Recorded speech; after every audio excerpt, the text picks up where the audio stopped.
വെളിപ്പാട് പുസ്തക പഠനം പാർട്ട് നമ്പർ 43. ദൈവനാമം മഹത്വപ്പെടുമാറാകട്ടെ. വെളിപ്പാട് പുസ്തകം 12-ാം അധ്യായത്തിലെ സൂര്യനെ അണിഞ്ഞു നിൽക്കുന്ന സ്ത്രീയെക്കുറിച്ചായിരുന്നു കഴിഞ്ഞ ക്ലാസ്സിൽ നാം ചിന്തിച്ചത്.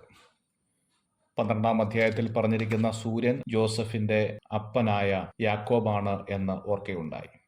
ചന്ദ്രൻ എന്നുള്ളത് ജോസഫിന്റെ മാതാവിനെയാണ് ഉദ്ദേശിക്കുന്നത് എന്നുള്ളതും കണ്ടു. 11 നക്ഷത്രം ജോസഫിന്റെ സഹോദരന്മാരെയാണ് ഉദ്ദേശിക്കുന്നത്. അബ്രഹാം, ഇസഹാക്ക്, യാക്കോബ് എന്നിങ്ങനെയുള്ള സൂര്യനെ അണിഞ്ഞും സാറ, റിബേക്ക, റാഹേൽ, ലേയ എന്നിങ്ങനെയുള്ള ചന്ദ്രനെയും അണിഞ്ഞു നിൽക്കുന്ന ഇസ്രയേലാണ് സ്ത്രീ എന്നതുകൊണ്ട് ഇവിടെ ഉദ്ദേശിക്കുന്നത് എന്ന് നാം മനസ്സിലാക്കി.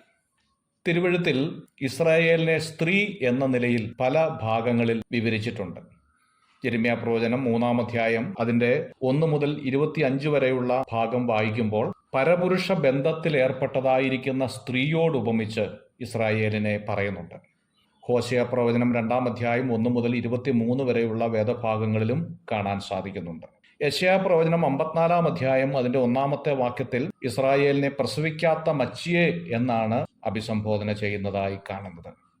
ഇങ്ങനെയുള്ള സ്ത്രീയിൽ നിന്നാണ് വീണ്ടെടുപ്പുകാരനായിരിക്കുന്ന ക്രിസ്തു ജനിച്ചത് എന്ന് ഓർമ്മപ്പെടുത്തുകയാണ് ഈ ഭാഗത്ത്.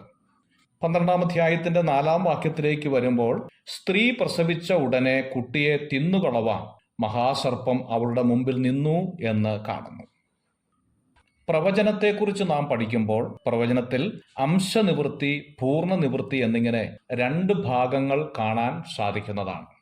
ഇസ്രായേലിനോടുള്ള ബന്ധത്തിൽ അംശനിവൃത്തി കഴിഞ്ഞു, എന്നാൽ പൂർണ്ണ നിവൃത്തിയാണ് വരാൻ പോകുന്നത് എന്നുള്ളതിന്റെ സൂചനയാണ് സൂര്യനെ അണിഞ്ഞു നിൽക്കുന്ന സ്ത്രീ എന്നതുകൊണ്ട് ഇവിടെ ഉദ്ദേശിക്കുന്നത്. അബ്രഹാമിൽ കൂടി വാഗ്ദത്ത സന്തതി വരാതിരിക്കാൻ സാത്താൻ ശ്രമിക്കുന്നതായി തിരുവെഴുത്തിൽ നമുക്ക് കാണാൻ സാധിക്കും. ഉൽപ്പത്തി പുസ്തകം 20-ാം അധ്യായം അതിന്റെ 20-ാമത്തെ വാക്യത്തിൽ സാറ മച്ചിയായിരുന്നതായും അവൾക്കായി പ്രത്യേകം പ്രാർത്ഥിക്കുന്നതും നാം കാണുന്നു.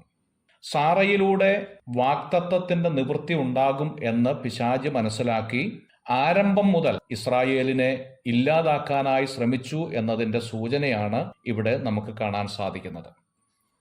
സ്ത്രീ പ്രസവിച്ച ഉടനെ എന്നുള്ളത് കൊണ്ട് അർത്ഥമാക്കുന്നത് ഇസ്രായേൽ ജനിച്ചപ്പോൾ മുതൽ എന്നുള്ളതാണ്. എങ്കിലും ജനിക്കുന്നതിന് മുമ്പേയുമുള്ള പോരാട്ടത്തെക്കുറിച്ച് ഇവിടെ കാണാൻ സാധിക്കും.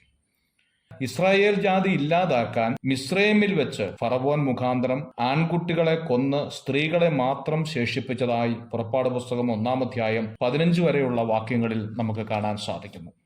ആവർത്തന പുസ്തകം 25-ാം അധ്യായം 17-ാം വാക്യത്തിൽ അമാലേക്ക് പിന്നിൽ നിന്നും വന്ന് ആക്രമിച്ച് ഇസ്രായേലിനെ നശിപ്പിക്കാൻ ശ്രമിച്ചതും ഇതിന്റെ ഒരു ഉദാഹരണമാണ്. എസ്തേറിന്റെ പ്രവചനം 3-ാം അധ്യായം 1-ാം വാക്യത്തിൽ അമാലേക്ക് വംശക്കാരനായ ഹാമാൻ ഇസ്രായേലിനെ മുടിച്ചു കളവാനായിട്ട് എഴുന്നേറ്റു എന്ന് നാം വായിക്കുന്നുണ്ട്. മത്തായിയുടെ സുവിശേഷം 2-ാം അധ്യായം 16-ാം വാക്യത്തിൽ ഹേരോദ് രാജാവിന്റെ കാലത്ത് 2 വയസ്സും താഴെയുള്ള ആൺകുട്ടികളെ കൊല്ലുവാൻ കൽപ്പന ഉണ്ടായതായി കാണുന്നുണ്ട്. ഇങ്ങനെ ഇസ്രായേൽ ഉരുവാകുന്നതിന് മുമ്പും ഇസ്രായേൽ രൂപപ്പെട്ടതിന് ശേഷവും ശത്രുവിന്റെ ആക്രമണം നമുക്ക് കാണാൻ സാധിക്കും. ഇതാണ് സ്ത്രീ പ്രസവിച്ച ഉടനെ കുട്ടിയെ തിന്നുകളവാൻ മഹാസർപ്പം അവളുടെ മുമ്പിൽ നിന്നു എന്നതുകൊണ്ട് ഉദ്ദേശിക്കുന്നത്. വാഗ്ദത്ത സന്തതിയായിരിക്കുന്ന മശിഹ ഇസ്രായേലിലൂടെ വരുമെന്ന് പിശാച് മനസ്സിലാക്കി ഇസ്രായേലിനെ ഇല്ലാതാക്കുവാനായിട്ടുള്ള ശ്രമം ആരംഭം മുതൽ ഉണ്ടായിരുന്നു എന്നുള്ളതാണ് ഇതിൽ നിന്ന് മനസ്സിലാക്കാൻ സാധിക്കുന്നത്. യോഹന്നാന്റെ സുവിശേഷം 1-ാം അധ്യായം 14-ാമത്തെ വാക്യത്തിൽ നാം വായിക്കുന്നു, വചനം ജഡമായി തീർന്നു, കൃപയും സത്യവും നിറഞ്ഞവനായി നമ്മുടെ ഇടയിൽ പാർത്തു എന്ന്.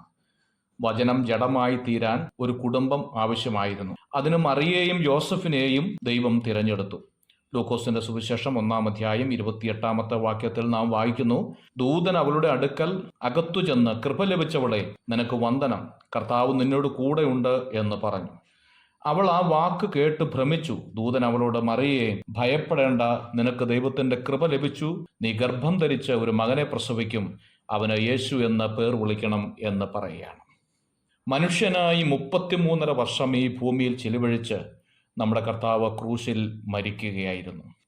എന്താണ് ന്യായവിധി എന്നുള്ളത് ദൈവവചനം ഉദ്ദേശിക്കുന്നത് എന്ന് ചോദിച്ചാൽ യോഹന്നാന്റെ സുവിശേഷം 3-ാം അധ്യായം 19-ാം വാക്യത്തിൽ അത് കാണുകയാണ്. ന്യായവിധി എന്നതോ, വെളിച്ചം ലോകത്തിൽ വന്നിട്ടും മനുഷ്യരുടെ പ്രവൃത്തി ദോഷമുള്ളതാകിയാൽ അവർ വെളിച്ചത്തെക്കാൾ ഇരുളിനെ സ്നേഹിച്ചത് തന്നെ. മനുഷ്യരെ രക്ഷിപ്പാൻ ദൈവപുത്രൻ ഇത്ര വലിയ വില കൊടുത്തിട്ടും ഇത് അവഗണിക്കുന്നത് ശിക്ഷയ്ക്ക് കാരണമായി തീരുകയാണ്. God bless you.